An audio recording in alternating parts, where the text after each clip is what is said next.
Hey everybody, it's Kyle. Oh, I got my radio on, sorry.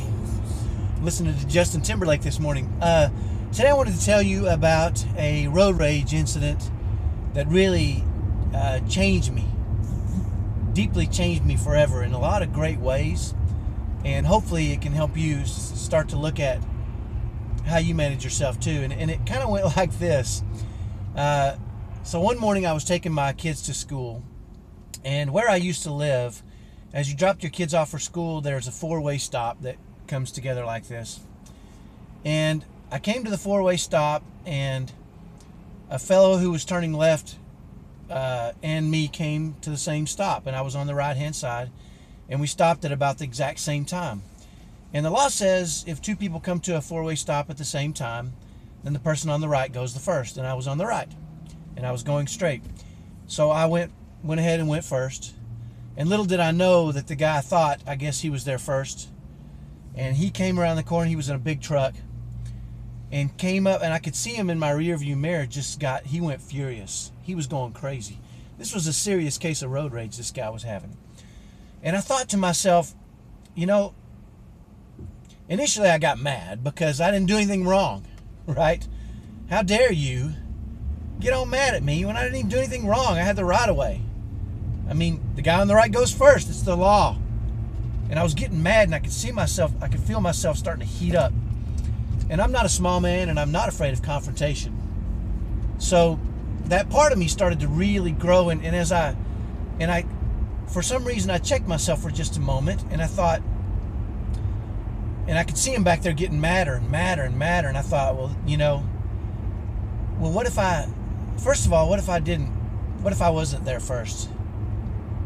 I didn't really mean to go first and cut him off. I wasn't trying to be mean. I wasn't trying to do anything to be rude to the guy. How dare he get all mad when I wasn't even trying to be rude, you know? And then I thought, why am I getting so upset? If I did something wrong, or even if I incidentally upset him, I wasn't trying to. And certainly just didn't seem like it made any sense to me at the moment to really go through this big ordeal. And so we came to another stop sign, and he pulled over next to me, and he rolled down his window, and he was really mad. I mean, like wanting to get out of the truck and fight mad. And so I rolled down my window, and I simply said this: if I did something to upset you, I sure am sorry. And he looked at me, and his countenance went from furious to just flat face. And then he said, oh, no problem. And he changed in an instant. And I said, have a great day. And he said, you too. And we rolled our windows up, and we drove on our way. And I thought, wow, what a huge difference that made for me and for him when I just checked my ego, right? Because that's what it was.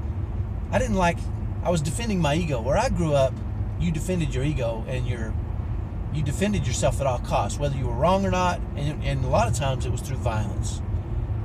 And just pushing my ego aside and just saying that made a huge difference. Well, the very next day, no kidding, we came to the same four-way stop at the same time. We got there at the same time again, and I thought, I'm not messing with this guy today, you know? So I waved him on, and he looked at me and said, no, you go. He was so friendly the very next day. And it just shocked me how we went from this serious confrontation that could have been really bad, because I'm not really one to back down, right? I'm a tough character. I can handle myself. And to basically best friends. I mean, I saw him multiple times after that, and every time I did, we'd wave at each other and smile at each other, and we just developed this relationship somehow or another just from that simple experience. And it got me to thinking about how often I defend my ego instead of doing what's right. You know, my 12-year-old son at the time is screaming in my face, and I'm his dad, and he's my son. And my ego says, how dare you, son, scream in my face, right? And it's my ego, it's my pride, not allowing me to do what's right in a lot of cases. And how simple and easy that experience was to say, you know what? From now on, I'm going to watch when my pride gets attacked and not let my pride be the thing that escalates situations or that causes additional problems in my home or in my business or in my dealings with other people. And it was really a beginning point for me to start to understand and start to manage myself in a way that allowed our family to have lower stress. That when my wife got frustrated with me and she came to me with issues, not to feel like my pride was attacked, but to look at it from a point of view of how can I just humble myself and get through this in a way that shows my wife I love her and my kids I love them. So hopefully that's helpful. My pride sucks. I mean, I've got a big ego, as you can probably imagine. And when I let it get in the way, it causes problems. But when I try to push it aside and try to humble myself and try to do what's right for everybody involved, not just me, but for my family and for my friends, I seem to have better results. So I challenge you to ask yourself, is it your pride? And if it is, just push it aside and say, you know what? I'm going to humble myself and I'm going to do what's right, even if I have to push my pride aside. Have a great day. Hey, if you're interested in working with us, our family personally, to teach you how to lower stress, we're happy to do that. I'll put a little link here, and there's a couple of videos you can watch, and you can also get a free copy of our book. So do that. We'd love to work with you.